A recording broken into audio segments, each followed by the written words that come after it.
Hello everyone, welcome back to my YouTube channel. In today's video, I'm going to be sharing my honest opinion about studies in Northern Cyprus or studying in Northern Cyprus. Yes, I know a lot of us, we still don't know, we don't know all of these things. So I want to share something here today that is going to help somebody. Alright, and how did I go to Northern Cyprus? It all started in 2019. Not 2019 anyways, in 2016, all right, 2016, when I met a friend in the University of Boya. For those who are from Cameroon, they know the university I'm talking about. We were all applying to study in Finland, but at the end of the day we didn't succeed. So this my friend, he is now in the United States of America, a very good friend of mine. He was my roommate in Northern Cyprus. So at the end of the day, we didn't succeed to get anything from Finland as admissions. Then my friend later came up with Northern Cyprus. By then, he had a friend who was there married, a female, all right. They knew each other from the University of Boya. So this girl introduced us to Northern Cyprus. By then, I was very naive. I knew nothing. I was hardly going, let me say, I was not that close to the internet. I hardly touched the computer by then. That was around 2014. All right. Then we finally decided to move in by 2016. So she said this was what we were going to do. This was what we were going to do. We did what we were supposed to do, and boom, they get us admissions. The girl gave us admissions letters. Like I said, I still didn't know anything. So from what she did, she was like, we have to send her tuition fee money for her to pay, do the payment. And when I looked on my admissions letter, I realized that it had banking details and all the rest. And me owning an account by then, I just told my family and my parents. They struggled and borrowed money, and we add to what I had, and I did the first payment of my tuition fee deposit. By then, my tuition fee deposit was 1,000 euros, and I took my letter. I went to my bank with the banking details of the bank in Northern Cyprus. I told my bank I want to transfer this money into this account. My bank said, okay, this is the charges you have to pay. And finally, we left September 2016. When we arrived at the Aegean airport, we called our agent. But well, we called them agents. When we called them agents, they said we never told them when we were coming in. But I realized that there was something behind that, and we had informed them that we were moving in by that date. I think that was September 30th, 2016. Yes, so they told us to follow the school bus and go to our school, which was Cyprus International University. And we were there. I still remember I was discussing with one girl from Jordan. Immediately I was asking her about job opportunities, and she was directing me to some certain places. She just said, if you go to this place and ask for this place, they will show you. And by then I was still very naive. We were naive, we were new. You understand what I mean? So we went to CIU, we followed the bus, we went to the university. We stayed there for like maybe close to an hour, and this agent of ours came with the husband, and they took us in a taxi. When we arrived the apartment, I can't remember the name of the place very well. They took us to their apartment, and we paid for the taxi fare. We were the one who paid, all right? They said, I remember very well, the taxi man said the fare was, no, they told us that the fare was around 25 euros. I think so. Yeah. If not so, because I remember we shared the taxi fare. I am my roommate, all right, my friend, as I'm talking to you guys. So we paid, the taxi left, we stayed in the apartment. They put us in a room in the apartment anyways, and we were in that room, one bed, no table, no stand, no wardrobe, just the bed. Our bags, I still remember, were on the floor. Not nowhere to hang our dresses, nothing, no chair. We had one chair in that room. So on the third day, we asked our agent. I told my friend, it was even my friend, my roommate, who came and said, we discussed, we sat down, and he said, it's not good for us to just be staying in here. It's good we ask these people what we are going to do with the house rent. We were willing to stay with them, all right, because they were in a two apartment, 2+1 apartment. That's a sitting room and a kitchen, then one toilet and two bedrooms. So we went and met the young girl and the husband. We said, okay, how is the house rent paid? And they said that they are paying it every month. I can't remember the date, but they told us. So we were already there. That was the 31st of September. we now remove money for, they told us that we have to give them a deposit, a caution, and 1 month rent. So we gave them 3 months, all right? They said our bill was supposed to be 400 Turkish lira.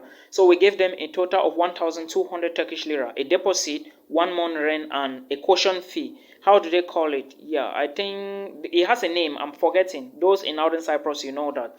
So we gave them that money on the 31st of September. Then on the 31st, no, on the 18th of October, we knew we had already paid for our rent, right? So we were only waiting for the next month, which was November. Then on the 18th of October, the young lady came asking my friend for house rent or for the our bills, all right, our house rent. So my friend came and was like, Milton, which month did we pay for? I said we gave them money for 1 month. And when was that? That was the 31st of September, which means we are supposed to pay again on the 31st of October for the next month. That was initially what we knew. But to our greatest surprise, they came telling us that they had reserved the room. All right. According to our arguments, we came to realize that they were saying that they had reserved the room for us to come from Africa, and they started reserving that room on the 18th of September, which means that we're supposed to pay for the reservation. All right. Then we pay again for our rent, which means that we're supposed to pay from the 18th that we were not in the room till the 18th of October. All right, which was not, and I boldly told them I'm not into that type of nonsense. So we said we were not going to pay because I didn't live in that house. First of all, that was not the initial agreement before we left Africa. So they became angry. The young lady was angry. The husband came and said, because we have refused to pay, we have to move out of their apartment. We had money. I had money on me. I had money close to like 800 euros after paying my first tuition deposit. I remember I gave my university around 700 euros extra to my in addition to my first deposit. Then I still had like 800 euros on me. Now it became a problem. They said we had to move out of the apartment. Yeah, we were willing to move out because nobody can manipulate me that easily. So we decided to go get an apartment, but we knew nobody, we knew nowhere. All right, the only place we knew were the people in the apartment, and there was one nice guy in that apartment. I still remember his name. He was working, not a student anyways. So we decided to keep our bags with him in his room, in his own room. He was also having issues with these people, with this agent of a man and the wife. He was also having issues with them. It was later that he called us and explained certain things to us, but you never can judge people that way. So we left our bags. We struggled. We found apartments. They said they were 350 pounds a month. We have to pay 6 months straight up. There was no money for us to pay 6 months. I was willing to pay because it was winter. I was getting very cold. That was my first experience traveling out of my home country. That was my first time experiencing cold of that type of magnitude. So we were willing to pay. At a certain point, my roommate said, Milton, we shouldn't pay this money. If we pay, we are going to suffer. Then we came to think about it. Now we decided to go for cheaper options. We were desperate. We had nobody to run to. We have nowhere to go to. We knew nobody. We knew no destination. We knew no place. All right. So those days we were searching. We barely could feed. We barely could bathe. We were not eating good food. We had to go to our university, and sometimes in the evening we will go to the university and tell the person in charge of one hostel. There is a hostel in my university. I'm going to keep the name. All right, my former university anyways. We will go there and tell them we are living in Famagusta. We cannot go. We missed the bus, and we had to stay on campus. So we plead with them. They will give us some chairs to lie on, and the next day we continue with the search of our apartment. So that was how we always tell them that we missed the bus, whereas we never missed any bus. We never had anywhere to go to. We didn't have any house to go to. Fast forwarding, a friend of ours in Kyrenia, remember I'm talking now, we were in Nicosia. We were in Lefkosia anyway, somewhere around Lema, there is a bus stop called Cemetery Bus Stop. For those of you who know, we were around that area. Our bags were there, but we were searching for accommodation. So this girl, a coursemate of ours, we were not attending classes because first, we were not eating. Secondly, we couldn't bathe. Thirdly, We were mentally disturbed, and there was no way. I remember I failed almost all my courses during that semester. I had to pass just microbiology and another course, air pollution. I think I had a C grade, which a master's student having a C grade is a dangerous sign, because at the end of the day, if you do not meet up 3 GPA, you cannot do research, the thesis, you can't do it. I remember scoring just 1B, and all my courses for masters were C, and my GPA fell below 2.5. I was so disturbed, but our main goal was to get apartment. After about 6 days, we couldn't leave again. It was damn cold. I remember one day we wanted to sleep in the English Institute, all right, outside, and it was very cold. And again, there were cameras, all right. You know, you are in a foreign country, you never can tell. I was the one who actually discovered the cameras. So I told my friend, this place is not safe. It's better we go back there and tell those guys what we are facing. So we went back there and told them we missed the bus again. They already knew us that every day we miss buses. So sometimes we decided to go to the library, but the library was super cold, more than the hostel. We were living on the chairs downstairs. So then the fifth day, I think the sixth day, we had to move to Kyrenia. A friend told us that there is an apartment in Kyrenia. We moved to Kyrenia. We met the people. They said they needed 2 people in the apartment. Then we met some girls from Nigeria. We were willing to share the apartment. Later on, the landlord came and said the apartment is too small for 2 people. Then some things transpired which I can't explain even. Then they said we gave us our money back and we packed out. Then the girl, a neighbor, called another friend who was an agent. They sent us to another apartment which was somewhere behind the Piabella Hotel in Kyrenia. We moved there. We met some guys. They took money from us. They took caution fee. They took agent fee. They gave the landlord. They came. The guys were not living in that apartment. We were the first people to move into that apartment, and the landlord came. We arranged. After about 6 days, the other guys who booked the apartment before us came and said they are no more interested in the apartment. We lose our caution again. We lose our, how are they calling it? I'm forgetting that fee. We lose every money again. So the landlord came and said, okay, we have another guys. You guys should double the money. Then we will push them to you so you guys can share the apartment. That was how we met this group of Nigerian guys. There were 2. They are very good guys. They are now in the UK, all right. So we were staying together. Again, it became very difficult. I lose all money on me. There was nobody I could look up to. My parents were broke. My father was sick. My family was broke. In fact, they are expecting me to do something. Now I had no money. Now the semester has rushed to an end, and there is no money for me to register again for the next semester. Remember, I failed almost my courses. I didn't fail, but I scored C's because I was not attending lectures within almost 2 weeks. So I had to pass to write the exams. Now the next semester is finished. I have no job. It is holiday. I have no job. I searched for jobs. I went to hotels. Vuni Palace, Piabella Hotel, Kratos Hotel, Mary Crystal Cove. For those of you in Kyrenia who know, I dropped application. First of all, I didn't have a residence permit. There was no money for me to do my residence permit because I had used everything for accommodation and I could barely even feed. Now, what is the next thing for me to do? I need to go to school. There is no money. I need to work. There is no job. I searched for jobs from one city to the other. From one city to the other, there was no job for me. I cried. I remember I cried some days and asked myself what was happening, but at the end of the day, there was nothing I could do. Now, there is this Ghanaian girl, I think the name with her. She later called me and said there is a job somewhere. She asked if I can do construction jobs, and I said anything that can give me money to go back to school, I would do it. I would do it. So she directed me. I met a Ghanaian. They were working in one company somewhere around Asanjak. Asanjak is the locality going towards Lapta. For those of you in Kyrenia, you know what I'm talking about. So I met them. They were living in a container, working with a construction company named With Her.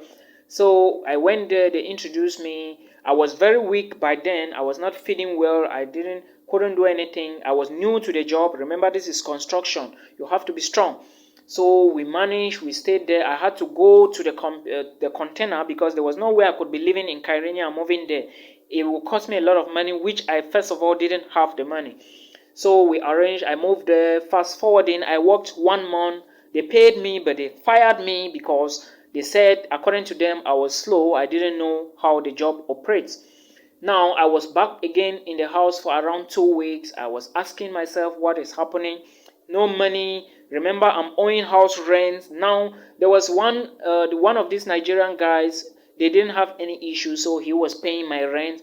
I discussed with him and said he can be paying me while I start working. I will fund him back, or I will refund his money back. So we agreed. They were paying for my position, though I was not living with them because I was trying to work that job. But when I came back, everything had crumbled again. So I needed to start from square one. Now, this Cameroonian guy I met in that container, he directed me to one Cameroonian again, who gave me a job somewhere. I went there to represent somebody, and luckily enough, these Turkish people found me interesting. Remember, the Turkish people will always want people who are strong physically. So I went to that job. You know, when you are working with your mind, your body, and your soul, because your money, your focus is the money, that at the end of the day, you get the money. So I was looking at a job that was paying me 75 Turkish lira. Initially, they were paying me, I think 90 Turkish lira, but the person who sent me to the job told me it was 75, which means I was working and he was taking part of the money, but I didn't know. It was later on that the company asked me how much I was taking. I told them. They said, no, something is wrong somewhere. Before I now saw my pay slips from the computer, because everything was registered. The company, you register everybody. Before they showed me, and I realized this particular brother was taking away my money, but I didn't voice it out. I let it slide by. Then again, God so kind, this company, the person who was in charge of the company said he will work with me. He started asking me if I'm going to school and stuff like that. I told him what was happening. Then I worked throughout that holiday. My target now was to pay my rent. The person who was paying my rent while I didn't have money, he had paid so many pounds and I was owing him closer to 400 British pounds. There was nothing I could do. My father was sick and all the rest. Pushing further, I got this job and these people found me and they said I can work. And I worked, and I think I worked for I raised $250. All right, I paid my semester fee. That is, I freezed the semester. I went to my school and explained to them that I will not be able to register, and they said you can freeze it. And they said it's going to cost money, and I asked. They said $250. It was euros. So remember, I'm also owing the school money, because when you owe part of the tuition fee, as the semester runs out, or remember, you sign an installmental payment plan. As soon as the installment or the semester finishes and you don't complete the installment plan, the money start multiplying. So my money was multiplying while I was owing house rent. I was working. I struggled, raise the money and pay freezing fee. Then now it was big holiday, that is the summer break. I worked again. I could barely feed well. I remember I fed on spaghetti. For those of you who know spaghetti, I fed on spaghetti for close to a month. Spaghetti, egg for close to a month. This is no joke. That is how it happened. So I worked. I remember I worked, save. As soon as I'm paid from the company, the next day I'm going straight to the bank at my break time to deposit the money in my school account. And that was how I raised 600 euros. All right, I think 600 plus. I paid for my freezing fee because the money I was just depositing in my own account. My freezing fee was deducted and everything. Then I registered for the new semester, and as I was going to classes, I was also working.